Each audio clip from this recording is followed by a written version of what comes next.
தமிழ் சொந்தங்களுக்கு அன்பு வணக்கம்.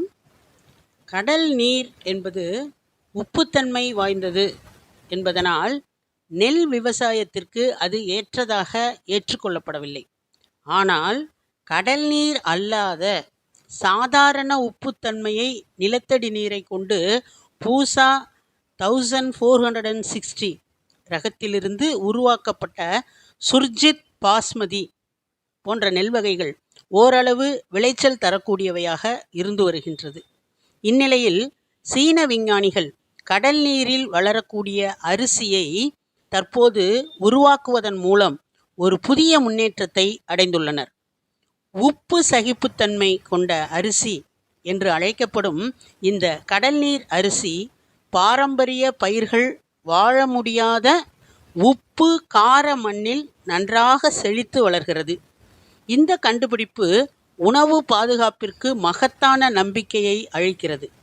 குறிப்பாக மண் உவர்ப்புத்தன்மையால் பாதிக்கப்பட்ட கடலோர பகுதிகளில் சீனாவில் மட்டும் மில்லியன் கணக்கான ஹெக்டேர்களை பாதிக்கும் இந்த பிரச்சனையை பற்றி அறிந்து கொள்ள உங்களை உவப்புடன் அழைக்கிறது மௌனத்தின் சப்தங்கள். 2030 ஆண்டுக்குள் இந்த உப்பு எதிர்ப்பு அரிசி, அதாவது கடல் நீர் அரிசி, ஆராய்ச்சியாளர்களின் மதிப்பீடுகளின்படி 200 மில்லியன் மக்களுக்கு உணவளிக்கும் ஆற்றலை கொண்டுள்ளது. மரபணு மாற்றம் அல்லாமல் பல தசாப்தங்களாக தேர்ந்தெடுக்கப்பட்ட இனப்பெருக்கம் மூலம் இந்த அரிசி பயிரிடப்படுகிறது. இது காட்டு உப்பு எதிர்ப்பு அரிசியின் பண்புகளை அதிக மகசூல் தரும் வணிக ரகங்களுடன் ஒருங்கிணைக்கிறது. சீனாவை தாண்டி இந்த முன்னேற்றமானது வங்கதேசம், எகிப்து மற்றும் வியட்நாம் போன்ற நாடுகளுக்கு ஒரு திருப்பு முனையாக தற்போது இருந்து வருகிறது இருக்கலாம்.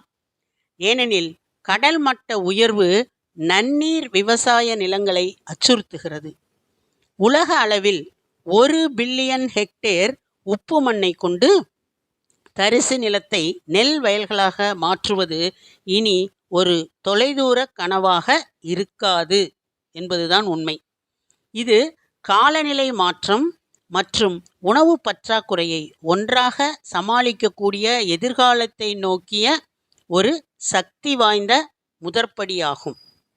சீனாவின் மஞ்சள் கடல் அருகே அமைந்துள்ள குப்பிங்டாவ் பகுதியில் கடல் நீரின் துணையுடன் சுமார் 200 வித்தியாசமான தானியங்களை ஆராய்ச்சியாளர்கள் பயிரிட்டனர்.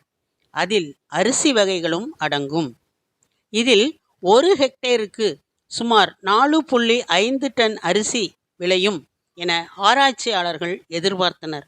ஆனால் அவர்களுடைய எதிர்பார்ப்புக்கு மேலாக 9.3 டன் அரிசி விளைந்துள்ளது என்பது மகிழ்ச்சிக்குரிய செய்தியாகும். இதில் 10க்கு மேற்பட்ட பகுதியில் அரிசி பயிரிடும் பட்சத்தில் 20 கோடி மக்களுக்கு தேவையான 50 மில்லியன் டன் அரிசியை விளைவிக்க முடியும் என சீன விஞ்ஞானிகள் தெரிவித்துள்ளனர். இது முன்பு பயன்படுத்த முடியாமல் இருந்த நிலங்களை விவசாயத்திற்கு பயன்படுத்த பேர் உதவியாக இருந்து வருகிறது. இந்த சீ வாட்டர் ரைஸ் எனப்படும் கடல் நீர் அரிசி ஒரு அற்புதமான கண்டுபிடிப்பாகும்.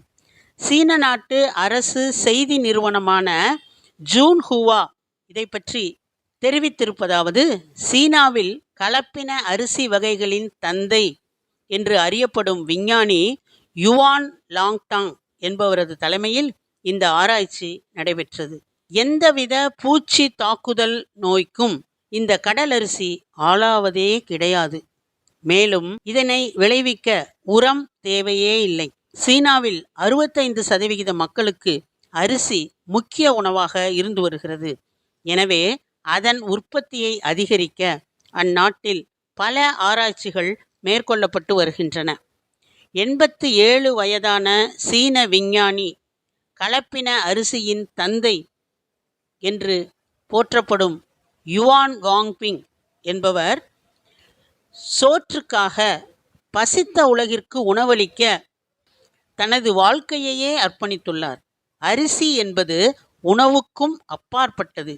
உலக மக்கள் தொகையில் பாதிக்கும் மேற்பட்டோருக்கு இது தினசரி அடிப்படை உணவாக இருந்து வருகிறது. பண்பாடு, பாரம்பரியம் மற்றும் பொருளாதார வாழ்வு ஆகியவற்றின் அடையாளம்தான் அரிசி. இது அடிப்படை உணவு மட்டும் அல்ல, இது பண்பாட்டின் அடித்தளமாகும். ஆக அவ்வளவு முக்கியமான அரிசியை கடல் நீரில் உற்பத்தி செய்கிறார்கள் என்றால் நிச்சயமாக மிக விரைவில் நம்முடைய பற்றாக்குறை தீரும் என்பதில் எந்தவித ஐயமும் இல்லை என்பதனை கூறி உம்மிடமிருந்து விடைபெறுவது உங்களுடைய அன்பு தோழி கீதா.